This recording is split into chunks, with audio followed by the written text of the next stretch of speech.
ನಿತ್ಯ ಸತ್ಯ ವಿಶೇಷ ಕಾರ್ಯಕ್ರಮಕ್ಕೆ ಮತ್ತೊಮ್ಮೆ ತಮಗೆಲ್ಲ ಸ್ವಾಗತ. ಇಲ್ಲಿ ತನಕ ಸಾಕಷ್ಟು ಚರ್ಚೆ ಆಗಿದೆ. ಬನ್ನಿ, ನಮ್ಮ ಜೊತೆಗೆ ಜಾಯ್ನ್ ಆಗಿದ್ದಾರೆ ಭೀಮಾಶಂಕರ್ ಪಾಟೀಲ್, ಕನ್ನಡ ಪರ ಹೋರಾಟಗಾರರು. ಭೀಮಾಶಂಕರ್, ಎಲ್ಲದರೂ ಕೂಡ ತಾವು ಗಮನಿಸಿದ್ರಿ, ನಿತ್ಯಾನಂದ ಸ್ವಾಮಿಗಳು ಇನ್ನೊಂದು ಸ್ವಲ್ಪ ದಿವಸಕ್ಕೆ ಮತ್ತೆ ಆಶ್ರಮಕ್ಕೆ ಬರ್ತಾ ಇದ್ದಾರಂತೆ. ನಾವು ಸ್ಟಿಂಗ್ ಆಪರೇಷನ್ ಮಾಡಿದ್ವಿ, ಅದ್ರಲ್ಲಿ ತುಂಬ ಸ್ಪಷ್ಟವಾಗಿ ಹೇಳ್ತಾರೆ ಈ ಕನ್ನಡ ಪರ ಸಂಘಟನೆಗಳು ಏನಿದ್ದಾರೆ ಅವರೆಲ್ಲರೂ ಕೂಡ ಡೀಲ್ ಆಗ್ಬಿಟ್ಟಿದ್ದಾರೆ ಅನ್ನುವಂಥ ಮಾತನ್ನು ಹೇಳಿರುವಂಥದ್ದು ನಿತ್ಯಾನಂದನ ಕಡೆಯವರು. ಏನಂತೀರಿ ಇದ್ರ ಬಗ್ಗೆ?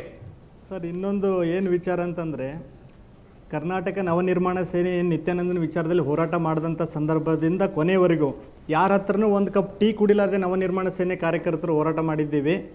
ಅದು ಯಾರೋ ಇವತ್ತು ನಾ ಸ್ಟಿಂಗ್ ಆಪ್ರೇಷನ್ದಲ್ಲೂ ನೋಡ್ತಾ ಇದ್ದೆ, ಯಾರೋ ಡೀಲ್ ಮುನಿರಾಜು ಎಂಥದ್ದು ಹೆಸರು, ಆ ಡೀಲ್ ಮುನಿರಾಜಗೂ ಚಾಲೆಂಜ್ ಮಾಡ್ತಾ ಇದ್ದೀನಿ, ನಿತ್ಯಾನಂದಗೂ ಚಾಲೆಂಜ್ ಮಾಡ್ತಾ ಇದ್ದೀನಿ. ನೀವೇನಾದರೂ ಕನ್ನಡ ಪರ ಸಂಘಟನೆಯವರಿಗೆ ಅಥವಾ ಇನ್ಯಾರಿಗಾದರೂ ದುಡ್ಡು ಕೊಟ್ಟಿದ್ದೀವಿ ಅಂತೇಳಿ ಏನು ಹೇಳ್ತಾ ಇದ್ದೀರಲ್ಲ, ಆ ದಾಖಲೆ ಸಮೇತ ಏನಾದರೂ ನೀವು ಬರ್ಲಿಕ್ಕೆ ಸಾಧ್ಯನಾ ಮಾಧ್ಯಮದ ಮುಂದೆ, ಅಥವಾ ಬಹಿರಂಗವಾಗಿ ನಿಮ್ಮ ಕಡೆ ಏನಾರ ಹೇಳಕ್ಕೆ ದಾಖಲೆಗಳಿದಾವ ಅಂತ ಪ್ರಶ್ನೆ ಕೇಳ್ತಾ ಇದ್ದೀನಿ. ಒಂದನೇದು.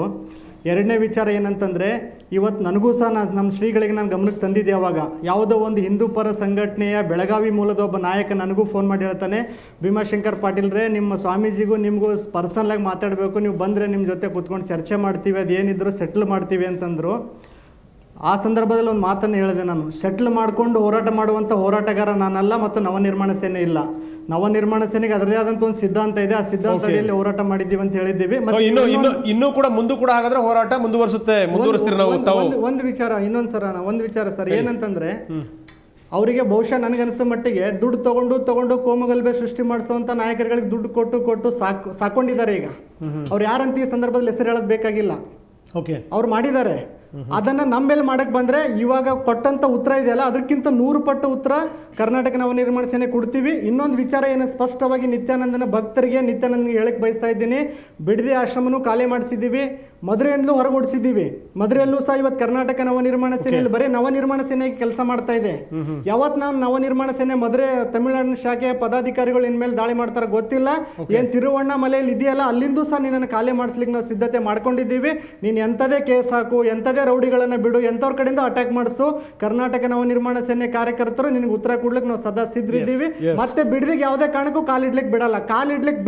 ಕಾಲಿಟ್ರೆ ಅವತ್ತಿನ ದಿನನೇ ನಿನ್ನನ್ನು ಬೆಂಗಳೂರಿಂದ ಬಿಡದಿಯಿಂದ ಹೊರಗೆ ಹಾಕುವಂಥ ಕೆಲಸ ನವನಿರ್ಮಾಣ ಸೇನೆ ಮಾಡುತ್ತೆ. Okay, Bhimashankar Patil, thank you very much ನಮ್ಮ ಜೊತೆ ಮಾತಾಡೋದಕ್ಕೆ. ಬನ್ನಿ, ಇಲ್ಲಿ ತನಕ ಸಂತೋಷಿ ಸಾಕಷ್ಟು ಕೇಳಿದ್ದಾರೆ. ತಾವು ನೋಡಿದ್ರಿ ಸನ್ಯಾಸಿಗಳ ಅವಾಂತರ ಅಂದರೆ ಏನೇನು ಮಾಡಬಹುದು, ಏನೇನು ಮಾಡಬಾರದು, ಎಲ್ಲದನ್ನು ಕೂಡ ಮೀರಿ ನಿಂತಿರುವಂಥವ್ರು ಇವರು ಅಂತ ಏನಂತೀವಿ ತಾವು? ಈಗ ಸನ್ಯಾಸದಲ್ಲಿ ಈ ಹಿಂದೆ ಇದ್ದಂಥ, ಇಲ್ಲಿವರೆಗೂ ಇದ್ದಂಥ ಒಂದು ಭಾಗ ಬೇರೆ, ಅಥವಾ ಪ್ರಾಚೀನದ ಪರಂಪರೆ ಬಂದಿರತಕ್ಕಂಥ ಭಾಗ ಬೇರೆ.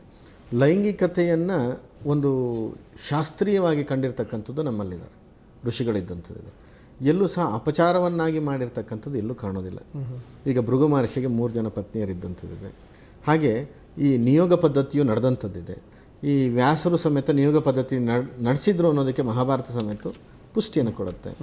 ಎಲ್ಲೂ ಸಮೇತ ಅಲ್ಲಿ ಕೆಟ್ಟ ಭಾವನೆಯಲ್ಲಿ ನಡೆದದ್ದಾಗಲಿ, ಕಳ್ಳತನದಿಂದ ನಡೆದದ್ದಾಗಲಿ, ಅಥವಾ ಇನ್ನೊಬ್ಬರನ್ನ ಬಳಸ್ಕೊಂಡದ್ದಾಗಲಿ ಎಲ್ಲೂ ಸಹ ಕಾಣೋದಿಲ್ಲ.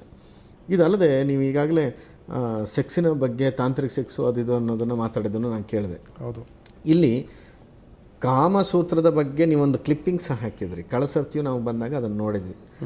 ವಾತ್ಸಾಯನ ಹೀಗೆ ಮಾಡಿದ, ಅದನ್ನು ನಾವು ಮಾಡೋದು ತಪ್ಪಲ್ಲ ಅನ್ನುವಂಥದ್ದನ್ನು ಯಾವುದೋ ಒಂದು ಭಾಗವನ್ನು ನಾವು ನೋಡಿದ್ವಿ. ವಾತ್ಸಾಯನ ಕಾಮಸೂತ್ರವನ್ನು ಬರೆಯಬೇಕಾದರೂ ಸಹ ಅವನಿಗೆ ಬೇಕಾದಷ್ಟು ಆಧಾರಗಳಿತ್ತು. ಆಧಾರಗಳಲ್ಲದೆ ತಾಂತ್ರಿಕ ಸೆಕ್ಸ್ ಅನ್ನುವಂಥ ಪದ ಇವತ್ತು ಹೇಗೆ ಬಳಸ್ತಾ ಇದ್ದೀರಿ, ಅದಕ್ಕೆ ಹಿನ್ನೆಲೆಯಾಗಿ ಏನು ಹೇಳಿದೆ ಅನ್ನೋದನ್ನು ನಾವು ನೋಡ್ತಾ ಹೋದರೆ, ಈ ಸೆಕ್ಸಿನ ಬಗ್ಗೆಯೂ ಸಹ ದೊಡ್ಡ ಶಾಸ್ತ್ರವನ್ನು ಬರಿಬೇಕು ಅನ್ನೋದನ್ನು ತೀರ್ಮಾನ ಮಾಡಿ ಬರೆದದ್ದು ಋಷಿಗಳು.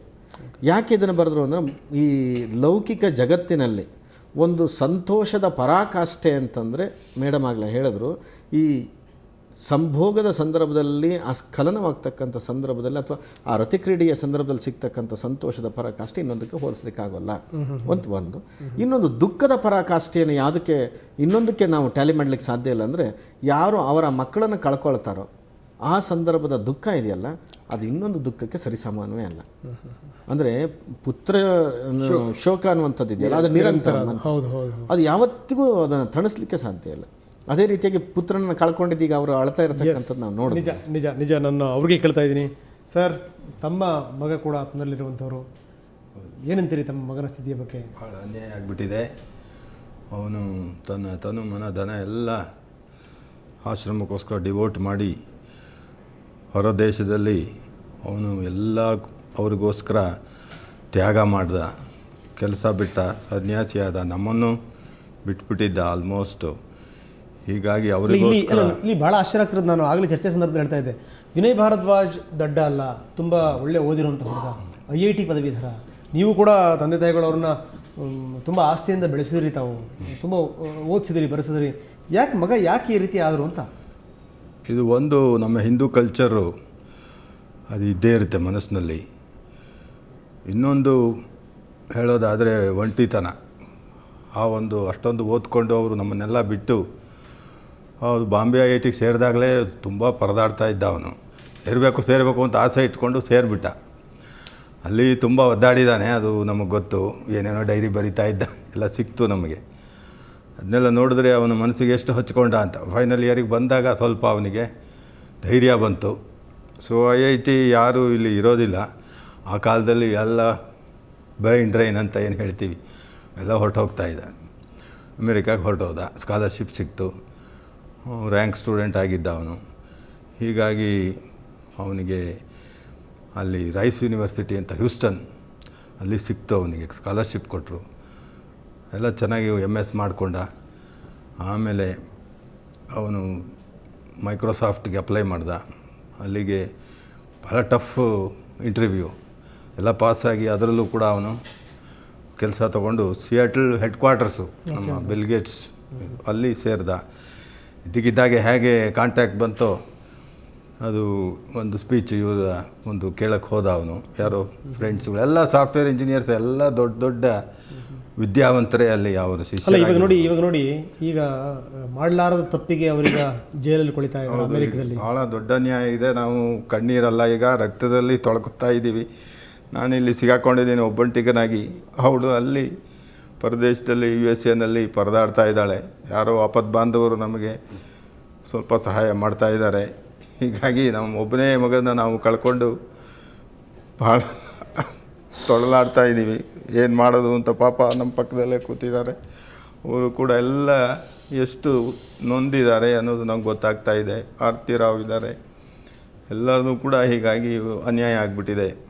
ಹೀಗೆ ನಮ್ಮ ಮಗನ ಕಳ್ಕೊಂಡು ನಾವು ಇಡೀ ನಮ್ಮ ಜೀವನ ಹೀಗಾಗ್ಬಿಟ್ಟಿದೆ. ದಯವಿಟ್ಟು ನಮಗೆ ಸಹಾಯ ಬೇಕು, ಒಂದು ನೈತಿಕ ಬೆಂಬಲ ಬೇಕು. ಜೊತೆಗೆ ನಮ್ಮ ಸರ್ಕಾರ, ನಮ್ಮ ಜನತೆ ಮುಂದೆ ಇದನ್ನು ಇಡ್ತಾ ಇದ್ದೀನಿ. ಕರ್ನಾಟಕ ಜನತೆ ನಮಗೆ ಮೊದಲಿಂದ ಸಹಾಯ ಮಾಡ್ತಾ ಇದೆ. ಈ ಅನ್ಯಾಯ ವಿರುದ್ಧ ಹೋರಾಟ ನಡೆಸ್ತಾ ಇದೆ. ಅದಕ್ಕೆ ನಮಗೆ ಸಹಾಯ ಮಾಡಿಕೊಡಬೇಕು. ನಮ್ಮ ಸರ್ಕಾರ ಮುಂದೆ ನಿಂತು ಇದರ ಒಂದು ನಮಗೆ ನಿಜವಾದ ಏನೇನು ಸಪೋರ್ಟ್ ಬೇಕಾಗಿದೆ ಅದನ್ನು ಕೊಡಬೇಕು ಅಂತ ಈಗ ಮುಂದೇನು ಸರ್? ಈಗ ಮುಂದೆ ಅಪೀಲ್ ಹೋಗಬೇಕು ಅಂತ ಇದೆ. ಅದು ನಡೀತಾ ಇದೆ ಪ್ರಾಸೆಸ್ಸು. ಅದಕ್ಕೆ ತುಂಬ ಹಣ ಬೇಕಾಗುತ್ತೆ. ಅದು ಡಾಲರ್ ಸಹಾಯ ನಮಗೆ ಬೇಕಾಗಿದೆ. ಅಥವಾ ಇಲ್ಲಿ ನಮ್ಮ ಎಕ್ಸ್ಟರ್ನಲ್ ಅಫೇರ್ಸ್ ಮಿನಿಸ್ಟ್ರಿ ನಮಗೆ ಸಹಾಯ ಮಾಡಿದ್ರೆ, ಒಂದು ಲೆಟ್ರ್ ಕೊಟ್ಟರೆ, ಏನಾದರೂ ರೆಕಮೆಂಡೇಷನ್ನು ಏನಾದರೂ ಮಾಡಬೇಕು. ನಮ್ಮ ಕರ್ನಾಟಕ ಸರ್ಕಾರ ನಮಗೆ ಇದರಲ್ಲಿ ಸಹಾಯ ಮಾಡಿದ್ರೆ ಅವನ್ನ ಬಿಡಿಸಬೇಕು. ಹೇಗಾದರೂ ಮಾಡಿ. ಕಾನೂನು ನಮಗೆ ಏನು ಸರಿಯಾಗಿ ನಾವು ಎಂಟ್ರಾದವರಲ್ಲ ಕೋರ್ಟನ್ನು, ಸರಿಯಾಗಿ ಏನು ನಮಗೆ ಗೊತ್ತಿಲ್ಲ. ಹೀಗಾಗ್ಬಿಟ್ಟು ನಮಗೆ ಕಾನೂನು ಸಹಾಯ ಬೇಕಾಗಿದೆ. ಇಲ್ಲಿಗೆ ಟ್ರಾನ್ಸ್ಫರ್ ಮಾಡ್ಬೋದೇ ಕೇಸ್ನ ಏನು ಅನ್ನೋದನ್ನು ನಮಗೆ ಎಕ್ಸ್ಪೀರಿಯನ್ಸ್ಡ್ ಯಾರು ಅಡ್ವೊಕೇಟ್ಸ್ ಇದ್ದಾರೆ ನಮಗೆ ಸ್ವಲ್ಪ ಸಹಾಯ ಮಾಡಿದ್ರೆ ಈ ದಿಶೆಯಲ್ಲಿ ಎಷ್ಟೋ ನಮಗೆ ನಮ್ಮ ಕಣ್ಣೀರಿಗೆ ಸಹಾಯ ಆಗುತ್ತೆ. ಅದನ್ನು ದಯವಿಟ್ಟು ಮಾಡಿಕೊಡಬೇಕು ನಮ್ಮ ಜನತೆ, ನಮ್ಮ ಸರ್ಕಾರದವರು ಅಂತ ನಾನು ಈ ಮೂಲಕ. ಎಸ್ ಸರ್, ಖಂಡಿತವಾಗಲೂ ಇದಕ್ಕೆ ಸಂಬಂಧಪಟ್ಟಾಗೆ ನಾವು ಕೂಡ ಪ್ರಯತ್ನ ಮಾಡ್ತಾ ಇದ್ದೀವಿ. ಬಹುಶಃ ನಾಳೆ ನಾವು ಮುಖ್ಯಮಂತ್ರಿಗಳನ್ನು ಭೇಟಿ ಮಾಡಿಸ್ಬೇಕು ಈ ನಿಯೋಗದಿಂದ ಅಂತ. ಮುಖ್ಯಮಂತ್ರಿಗಳು ಈ ಕಾವೇರಿ ವಿಚಾರ, ಬೇರೆ ಬೇರೆ ವಿಚಾರಗಳಲ್ಲಿ ತುಂಬ ತಲೆಬಿಸಿಲಿದ್ದಾರೆ. ಅವರ ಸಮಯವನ್ನು ನೋಡಿ ನಾವು ಇಡೀ ನಿಯೋಗ ಹೋಗಬೇಕು, ಮುಖ್ಯಮಂತ್ರಿಗಳಿಗೆ ತಮ್ಮ ಅಹವಾಲನ್ನು ಸಲ್ಲಿಸಬೇಕು ಇವರ ಕಡೆಯಿಂದ ಅನ್ನುವಂಥದ್ದು ಕೂಡ ನಡೀತಾ ಇದೆ. ಜೊತೆಗೆ ಅವ್ರು ಹೇಳ್ತಾ ಇದ್ರು, ವಿದೇಶದಲ್ಲಿ ನನ್ನ ಹೆಂಡತಿ ಇದ್ದಾರೆ, ಮಗ ನೋಡಿದ್ರೆ ಒಳಗಡೆ ಇದ್ದಾನೆ, ಅಲ್ಲಿ ಯಾರೂ ಇಲ್ಲ, ನಮ್ಮ ಬಂಧುಗಳ ಜೊತೆಗೆ ಬದುಕ್ತಾ ಇರುವಂಥದ್ದು, ನಾವು ಬಹಳ ಕಷ್ಟದಲ್ಲಿದ್ದೀವಿ ಅನ್ನುವಂಥದ್ದು. ಬಹುಶಃ ವಿದೇಶಾಂಗ ಸಚಿವ ಕೃಷ್ಣ ಅವ್ರನ್ನೂ ಕೂಡ ಒಂದಷ್ಟು ಭೇಟಿ ಮಾಡಿಸಿ ಅವರಿಂದ ಏನಾದರೂ ಒಂದಿಷ್ಟು ನೆರವು ಸಿಗುತ್ತಾ ನೋಡಬೇಕು ಅಂತೂ ನೋಡ್ತೀವಿ. ಯಾಕಂದರೆ ಈಗ ಮುಖ್ಯಮಂತ್ರಿಗಳ ಭೇಟಿ ಅಂತೂ ಖಂಡಿತವಾಗಲಾಗುತ್ತೆ. ರಾಜ್ಯಪಾಲರಿಗೂ ಕೂಡ ಒಂದು ಮನವಿಯನ್ನು ಸಲ್ಲಿಸುವಂಥ ಸಾಧ್ಯತೆಗಳಿದೆ. ನಿಮ್ಮ ಮಗನನ್ನು ಯಾವಾಗ ನೋಡಿದ್ರಿ ನೀವು ಲಾಸ್ಟ್? ನಾವು ಅಲ್ಲಿಗೆ ಕರೆಸ್ಕೊಂಡಿದ್ದ. ಈ ಕೇಸುಗಳು ನಡೀತಾ ಇತ್ತು, ಅವಾಗ ಅವನಿಗೆ ಮಾರಲ್ ಸಪೋರ್ಟ್ ಬೇಕಾಗಿತ್ತು. ನಾವು ಯಾರೂ ಇರಲಿಲ್ಲ, ಜೊತೆಗೆ ಕೆಲವು ಫ್ರೆಂಡ್ಸ್ ಬಿಟ್ಬಿಟ್ರೆ ಅವನಿಗೆ ಯಾರೂ ಇರಲಿಲ್ಲ. ನಾವು ಹೋಗಿ ಅಲ್ಲಿ ಸ್ವಲ್ಪ ದಿವಸ ಇದ್ವಿ. ಅವನು ಮಾಡೋ ಒಂದು ಕೂಲಾಗಿ ಮೆಡಿಟೇಷನ್ ಕೋರ್ಸ್, ಯೋಗ ಎಲ್ಲ ಮಾಡಿದ್ರಿಂದ ಅವನು ಎಲ್ಲ ಕೆಲಸನೂ ಮಾಡ್ತಾ ಇದ್ದ, ಜೊತೆಗೆ ಅವನ ಅದೃಷ್ಟ ಕೆಲಸ ಸಿಕ್ತು ಅವನಿಗೆ ಬಿಟ್ಟ ಮೇಲೆ. ಅಲ್ಲ, ಇವಾಗ ಇಷ್ಟೊಂದೆಲ್ಲ ಕೇಸ್ಗಳೆಲ್ಲ ಆದಮೇಲೆ ನಿಮ್ಮನ್ನು ಕರೆಸ್ಕೊಂಡಾಗ ನಿಮ್ಮನ್ನು ನೋಡಿದಾಗ ಏನು ಮಾತಾಡಿದ್ರು ನಿಮ್ಗೆ, ಯಾವ ರೀತಿ ಪ್ರತಿಕ್ರಿಯಿಸಿದ್ರು? ಆವಾಗ ನಾನು ಇರಲಿಲ್ಲ ಅಲ್ಲಿ, ಹೋದ ವರ್ಷ ಹೋಗಿದ್ದಿದ್ದು. ಈಗ ಅದು ಇವಳು ಮಾತ್ರ ಹೋಗೋಕ್ಕೆ ಅವಕಾಶ ಆಯಿತು. ನಾನು ಇಲ್ಲೇ ಇದ್ದುಬಿಟ್ಟೆ, ಯಾವುದೋ ಕಾರಣಕ್ಕಾಗಿ ನನಗೆ ಹೋಗೋಕ್ಕಾಗಲಿಲ್ಲ. ಸೊ ಅದರಿಂದ ಅವಳು ಅದನ್ನೆಲ್ಲ ಎದುರಿಸಿದ್ದಾಳೆ. ಪಾಪ ಹೇಗೆ ಎದುರಿಸಿದ್ದು ಏನು ಅನ್ನೋದು ನಮಗೆ ಮಾತಾಡಿದಾಗಲೇ ಗೊತ್ತು. ಬಹಳ ಶೋಚನೀಯ ಪರಿಸ್ಥಿತಿ, ದುಃಖದ ಸಂಗತಿ ಅದು.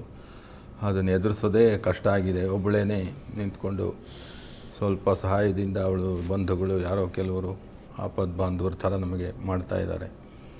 ಆದರೂ ಪೂರ್ತಿ ನಮಗೆ ಸಹಾಯ ಅಲ್ಲೂ ಕೂಡ ಬರ್ತಾ ಇಲ್ಲ.